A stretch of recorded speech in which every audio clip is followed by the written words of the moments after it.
Ayer al anochecer, comisiones interventoras apoyadas por unos 400 efectivos policiales ingresaron violentamente a 2 bancos y una financiera recientemente estatizados. Nuevamente la prensa fue golpeada, las cámaras rotas y el material decomisado.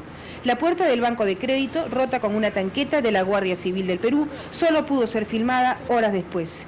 Guillermo Vice, propietario del banco del mismo nombre, ni siquiera habló con los interventores. Han roto la puerta y han entrado con decenas de policías y de PIPs no uniformados que han entrado por todas las oficinas. Poco después, el gobierno sacó un comunicado. La intervención de las 3 instituciones se ha realizado sin mayores incidentes y en nada afectará los ahorros, depósitos y valores de los ahorristas. Más tarde, el aún no intervenido Banco Mercantil se convirtió en el centro de reunión de los banqueros. Francisco Pardo Mesones, presidente de su asociación, expresó la repercusión política que esta medida tiene para ellos. Hoy día los tanques de la policía han ingresado a los bancos peruanos en forma violenta y han sacado a los directivos legales en una manera no democrática. Este país hoy día ha perdido la democracia y se convierte en una dictadura. Esta mañana la tensión iba en aumento. Los bancos intervenidos ayer funcionaban a medias con policías adentro y los banqueros se volvieron a reunir en el Mercantil entre nubes de periodistas y curiosos esperando la intervención de este local que será para el gobierno el hueso más duro de roer.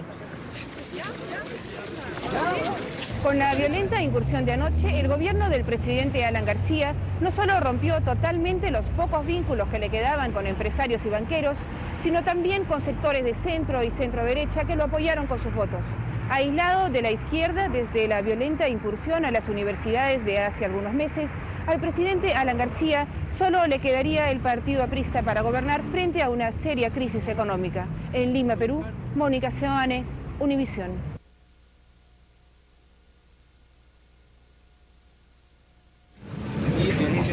Después de la violenta incursión a los bancos de la semana pasada, la situación ahora es de una tensa incertidumbre. Quedan aún 5 bancos por intervenir y se libra una dura batalla legal. Esta semana las 3 principales publicaciones del país, generalmente en completo desacuerdo entre ellas, coincidieron por una vez en sus editoriales para responsabilizar de la incertidumbre financiera y política al propio presidente Alan García. César Hildebrand, director del semanario Sí y del programa político En Persona, tituló su editorial El APRA debe gobernar. Los hechos demuestran que los caprichos del presidente prevalecen sobre la oferta electoral del partido aprista. Y eso está creando un gravísimo problema para el partido, para el gobierno y para el país.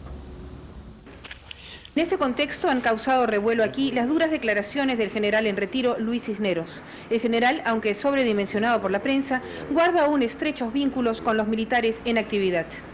Yo no veo y no creo que ningún peruano responsable pueda decir que la Fuerza Armada está pretendiendo asumir el gobierno. No. ¿Usted responsabilizaría al presidente García en caso de un golpe? Al fin y al cabo sí, porque uno habla del gobierno como ente, pero resulta que este es un gobierno ya no presidencialista, sino personalista. Este es un gobierno en que el presidente hace que los ministros digan lo que el presidente quiere, hace que el Parlamento apruebe lo que el presidente quiere, está en una lucha en este momento con el Poder Judicial para imponer su criterio personal. Entonces, ¿quién es el que está llevando esta coyuntura al país? Es el presidente Alan García. En mi calidad de presidente constitucional de la República y jefe supremo de las Fuerzas Armadas del Perú, y por mi orden, presento ante el Comando Conjunto de las Fuerzas Armadas. Hace unos días, en ceremonia en la Plaza de Armas, juramentó el nuevo ministro de Defensa. Aparentemente, pues, las relaciones entre gobierno y Fuerzas Armadas son formalmente buenas. En Lima, Perú, Mónica Seoane, Univisión.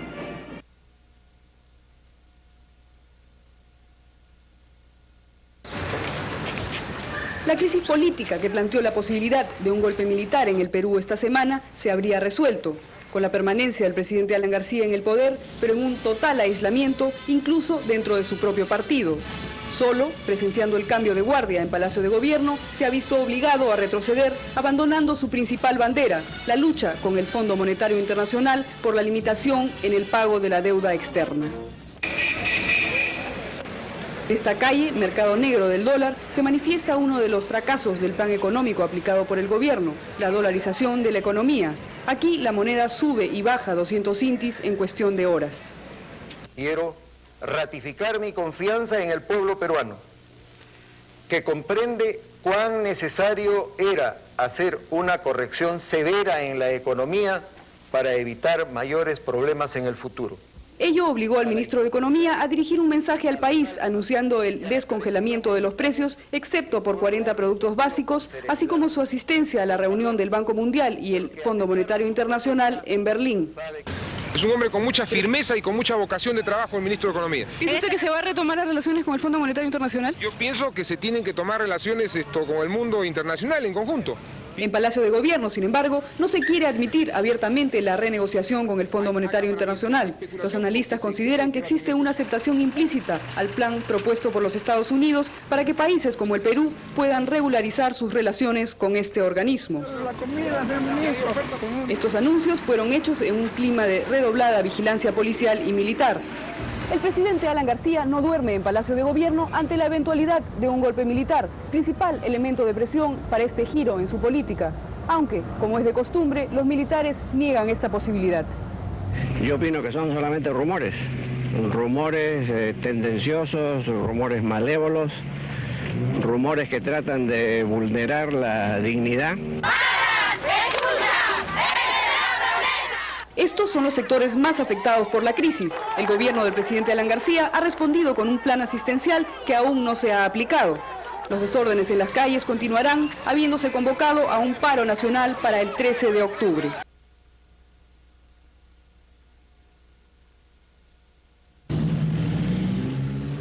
En esta casa vive una típica familia de clase media. Los señores López la construyeron con esfuerzo, pero han decidido venderlo todo y se van del país. Si seguimos como seguimos, esto se va a convertir como una Nicaragua. Para la señora López, el principal problema es el futuro de sus 4 hijos. Teme no poder educarlos ni alimentarlos. Desgraciadamente, este presidente se ha ido contra la clase media. Él cree que lo que la clase media ha conseguido ha sido, ¿qué? ¿Porque le cayó del cielo? No. Nosotros... Esta es la cola de la Oficina de Migraciones. Se calcula que cada mes entre 6.000 y 7.000 personas abandonan el Perú.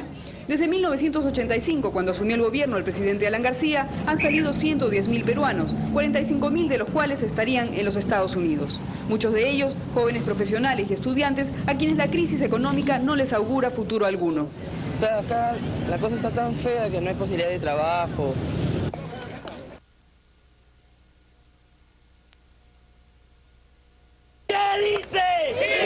Una ola de huelgas iniciaron esta semana los trabajadores estatales en todo el país en protesta por las sucesivas medidas económicas de ajuste que les ha reducido los salarios en 50% desde el mes de septiembre. Mientras tanto, el ministro de Economía viajó a los Estados Unidos a buscar créditos frescos de las entidades financieras internacionales. Para el expresidente del Banco Central de Reserva, poco o nada conseguirá el Perú con este viaje. Visitará también al Banco Mundial. El Perú tiene un retraso de 400 millones y tampoco puede ponerse al día, este banco tampoco nos puede prestar, y probablemente visitará al Fondo Monetario Internacional, donde el Perú le debe 700 millones y tampoco puede ponerse al día y no es posible hacer ninguna operación con él. Entonces, digamos, es una visita de buenas maneras y de relación. Más de 8 ministerios y otras oficinas públicas se encuentran paralizadas. Pero no son solo las empresas del Estado las que tienen problemas. Los sindicatos de muchas empresas privadas, como el de esta Universidad de Medicina, empiezan a exigir sueldos indexados a la inflación. Por esta razón, estos trabajadores se han declarado en huelga de hambre. Ya no podemos más, la situación económica del país nos está matando, ¿no? Para todos ellos, y con mayor razón para los que ganan el sueldo mínimo de $15, ir al mercado es un reto. ¿Cómo lograr que el sueldo alcance hasta fin de mes? Los precios se han disparado. Esta leche enlatada aumentó 5 veces su precio en un año. Por eso, la gente de menores recursos amanece haciendo colas para adquirir la leche en polvo subsidiada que distribuye el gobierno, aunque no por mucho tiempo, porque este y otros subsidios serán eliminados en los próximos meses. Todo esto sucede en un país con más de 1.600% de inflación al año, que podría convertirse, según los observadores, en una hiperinflación, una deuda externa de 16.000 millones de dólares y reservas netas internacionales negativas de menos 300 millones de dólares. Cifras alarmantes que habrían obligado al gobierno del presidente Alan García a deponer una actitud de enfrentamiento con el Fondo Monetario Internacional.